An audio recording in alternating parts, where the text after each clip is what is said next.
छोटो बनी स्थान शेख जाल हसन साहब मंच पर उपस्थित हो Received on phone pay. Doctor Likhpati Nath ji, Tilakpati Nath ji, Hasan Mani sahab, Khalid sahab, Mohammad Zahid, Shamsher Ahmad sahab, Suman Yadav ji, Mohammad Kesar ji, doctor Aryan Yadav, Akkal Mandal जी, सीमा जायसवाल जी, बसारुल हक साहब, सैयद हसन साहब और बड़ी संख्या में हमारे महागठबंधन के यहाँ पर उपस्थित सभी नेतागण जो मंच पर हैं, सामने हमारे बड़ी संख्या में अपने बुजुर्ग माताएं, बहनें, नौजवान साथी और अवसर बंधु, मैं बहुत आभारी हूँ आप सबका कि जहाँ आप इतनी बड़ी संख्या में आकर के आपने चुनावी जनसभा को सफल बनाने का काम किया और मैं पिछले कई दिनों से लगातार बिहार में मुझे आने का मौका मिला है और ये चुनाव जो मैं देख रहा हूँ बिहार में, इस बार ऐसा लग रहा है, इस बार बिहार में जो जन समर्थन हमें दिखाई दे रहा है, इस बार बिहार में बदलाव के साथ साथ नौजवान मुख्यमंत्री बिहार में बनने जा रहा है।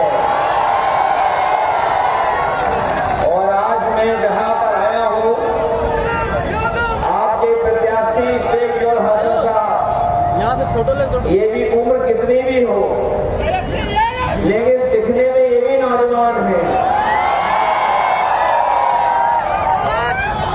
इसलिए इनके लिए, इनके साथ साथ भागलपुर में जितने भी हमारे महागठबंधन के प्रत्याशी लड़ रहे हैं, उन सब के लिए सहयोग और समर्थन मांगने में आप सबसे आया हूं।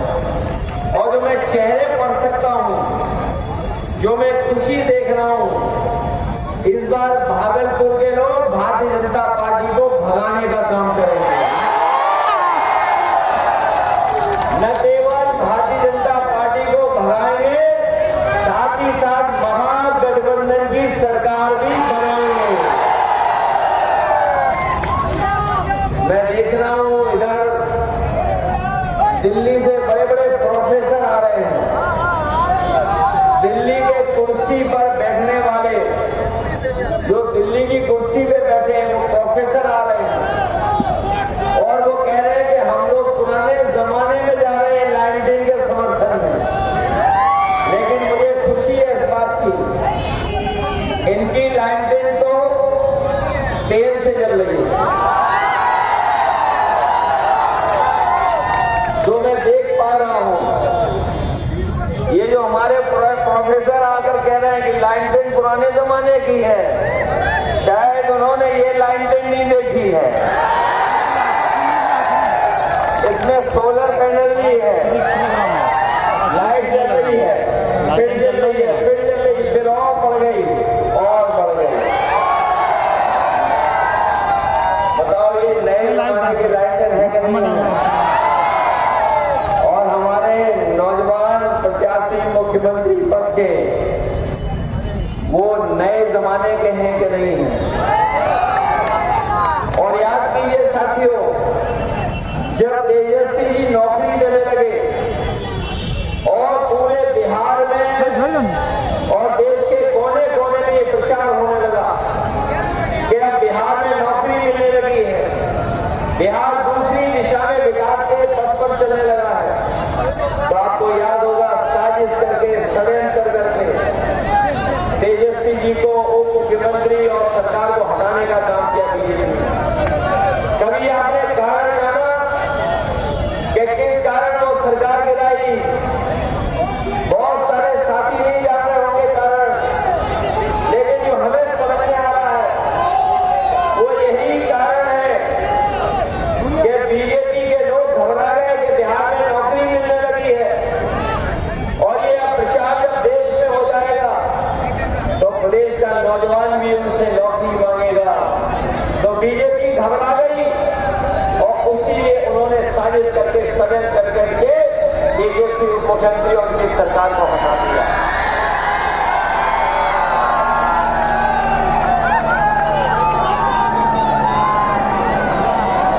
अपने ही समर्थन में आया है ये हेलीकॉप्टर।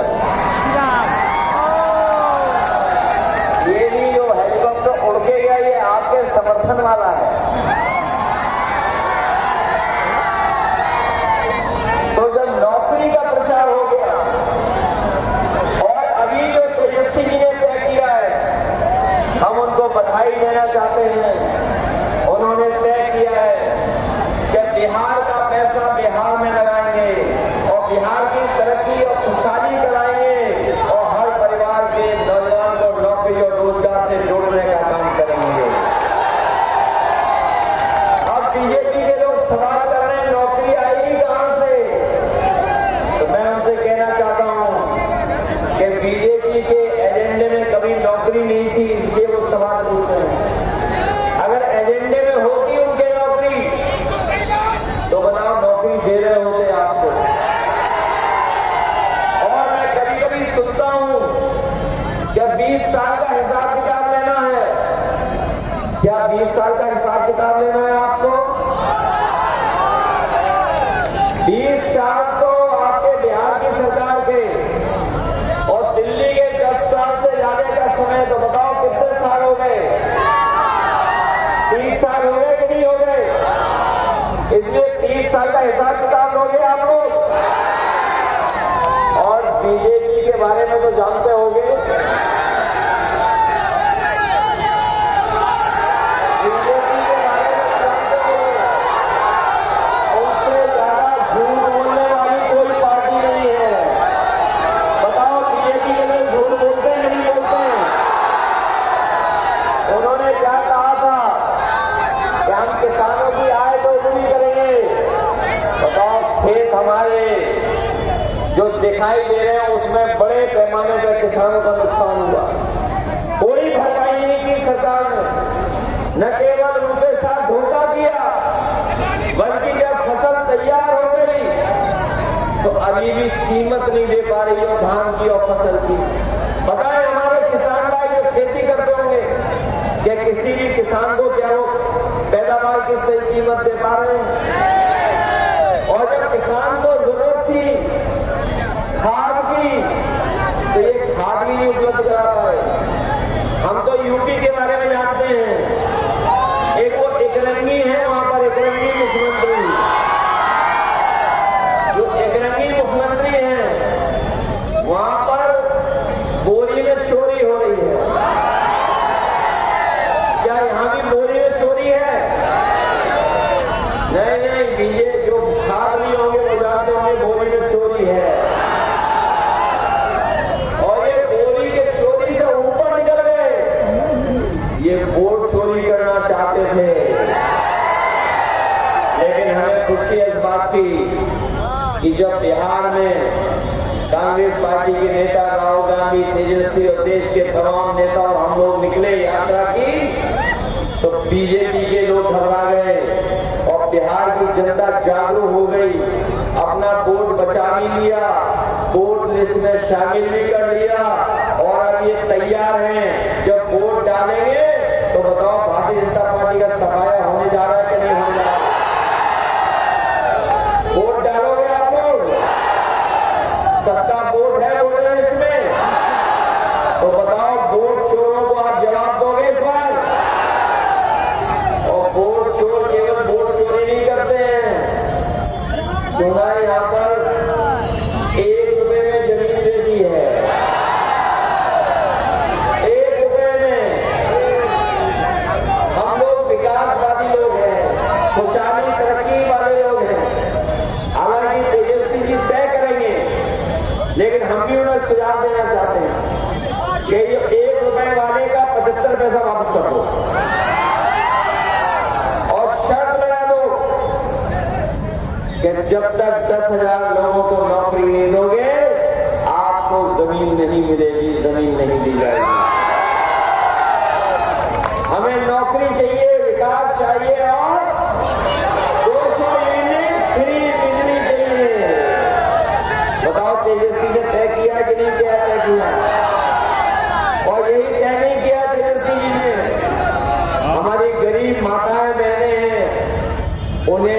2500 रुपया महीना देने का फैसला लिया है। इसके साथ साथ ये सिलेंडर जो महंगा हो गया है, बताओ कितनी महंगाई बढ़ा दी बीजेपी के लोगों ने। हमारे बुजुर्ग जानते होंगे, बताओ पहले सिलेंडर कितने का था और अब कितने का हो गया। और तेजस्वी जी ने कह दिया कि 500 रुपए में हम लोग उपलब्ध कराने का काम करेंगे आप लोगों को। केवल सिलेंडर नहीं महंगा किया, डीजल पेट्रोल कितना महंगा हो गया बताओ। और डीजल पेट्रोल जब महंगा हुआ तो अमेरिका के राष्ट्रपति भी धमकाने लगे हमारे प्रधानमंत्री को।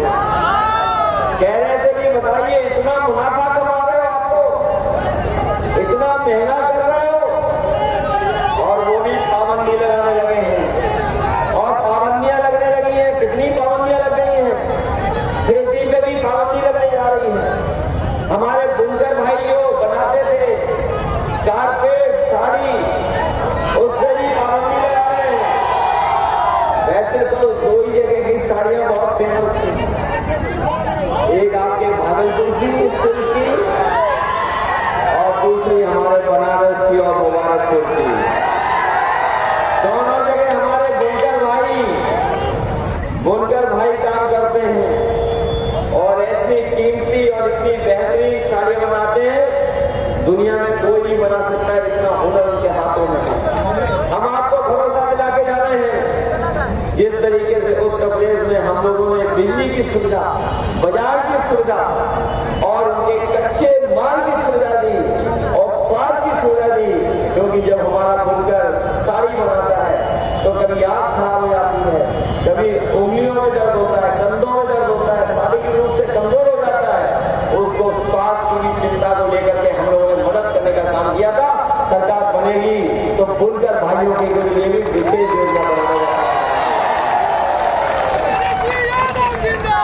ये जो डीजल पेट्रोल की महंगाई बढ़ी है, केवल डीजल पेट्रोल महंगा नहीं किया है बीजेपी वालों ने, हमारा और आपका और गरीबों का सबसे स्वादिष्ट कौन है बताओ। बीजेपी है जिम्मेदार के नहीं। बीजेपी ने महंगाई बढ़ाई, उन्होंने अपना मुनाफा कमाने के लिए बिस्किट पैकेट कितना छोटा कर दिया, इतना छोटा कर दिया। इसलिए सावधान हो, आपके नहीं है सावधान, इसलिए चुनाव में मदद करोगे आपको। ये सुना है कि बीजेपी को पहले ही सपने आने लगे हैं और उन्हें पता है कि उनकी सरकार बनने वाली नहीं है, तो फिर झूठ बोलने लगे हैं। और उनके प्रोफेसर लोग क्या कह रहे हैं, दिल्ली के जो उनके प्रोफेसर लोग हैं, कह रहे हैं हमने कितनी सीटें जीत जाएंगे बिहार में, कितनी सीटें बता रहे हैं, जाने कितनी सीटें बता रहे हैं। और बीजेपी वाले बता रहे हैं कितनी सीटें जीत जाएंगे। हालांकि ये प्रेस वाले तो अपने हैं, ये लोग भी भारतीय जनता पार्टी का भोंपू बजाते हैं। बताओ अभी वोट पड़ा नहीं, अभी तक वोट पड़ा नहीं और बीजेपी के सरकार बनेगी उनकी, कौन मान लेगा बात, बताओ कोई मानेगा। अभी वोट पड़ा नहीं और कह रहे सरकार बनने जा रही है। और उनके मुख्यमंत्री देखा है आपने, अभी रोड शो में जो उनके मुख्यमंत्री हैं, रोड शो में उनको शो ही नहीं किया उन्होंने। किसी ने देखा रोड शो में, कहाँ है, सुना भूल गए थे आने का, भूल गए। और अब वो भी जान गए हैं कि अब वो मुख्यमंत्री बनने वाले नहीं है, वो भी जान गए कि अब मुख्यमंत्री बनने वाले नहीं है। इसीलिए आपने देखा होगा जब कभी उन्हें माला हाथ में मिलती है वो दूसरे गले में डालने लगते हैं। इसलिए ये बातें सब जान रहे हो, आप नहीं जान रहे हो।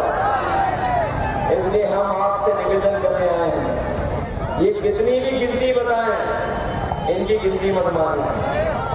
कल से वोट पड़ने जा रहा है, अभी सूरज ढल रहा है और जब सूरज कल उगेगा तब बिहार वोट बिहार में सूरज के साथ साथ लाइन के नई रोशनी आने वाली है। कल वोट पड़ेगा, कल पहले चरण का वोट पड़ेगा और अगले चरण में यहां पर लोग वोट डालने जा रहे हैं। मदद करोगे सब लोग? भूल तो नहीं आओगे टाइम टेन? और जो लोग कह रहे थे 400 पार, कितना कह रहे थे? 400 पार, और 400 पार करने वाले अयोध्या चुनाव हार गए। बताओ हराया कि नहीं हराया?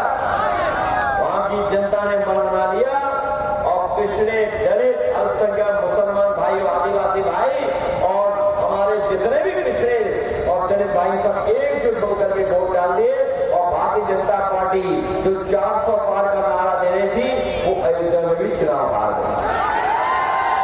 इसलिए अवध में हम लोगों ने हराया है इनको। बताओ मगध में हराओगे आप लोग?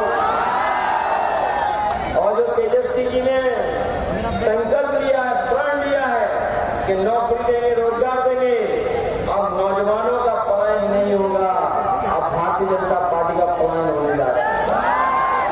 बताओ पलायन कराओगे उनका और नया बिहार बनाओगे? नए बिहार का मतलब है नौकरी वाला बिहार और तेजस्वी जी वाला बिहार। इसलिए मदद करोगे आप लोग? इस बार तो बिहार बीजेपी की हार लिखने जा रहा है। बिहार बीजेपी की हार लिखेगा और अब की बार बीजेपी बाहर। नारा मत बोलो, नारा मत बदलो, अब की बार बीजेपी बाहर। इसलिए मदद करो और मुझे पूरा भरोसा है तब जब बीजेपी जाएगी तब नौकरी आएगी। सरकार बदलेगी तब बिहार बदलेगा।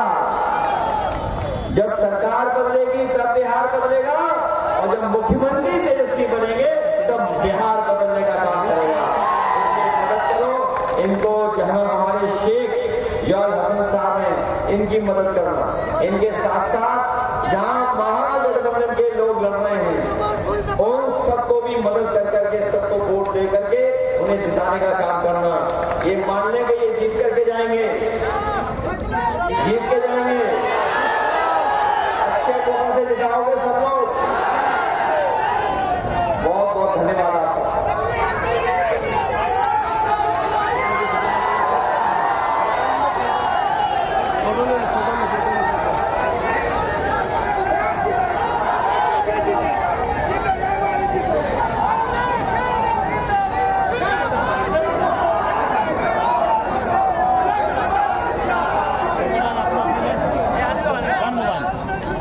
फोटो लिया।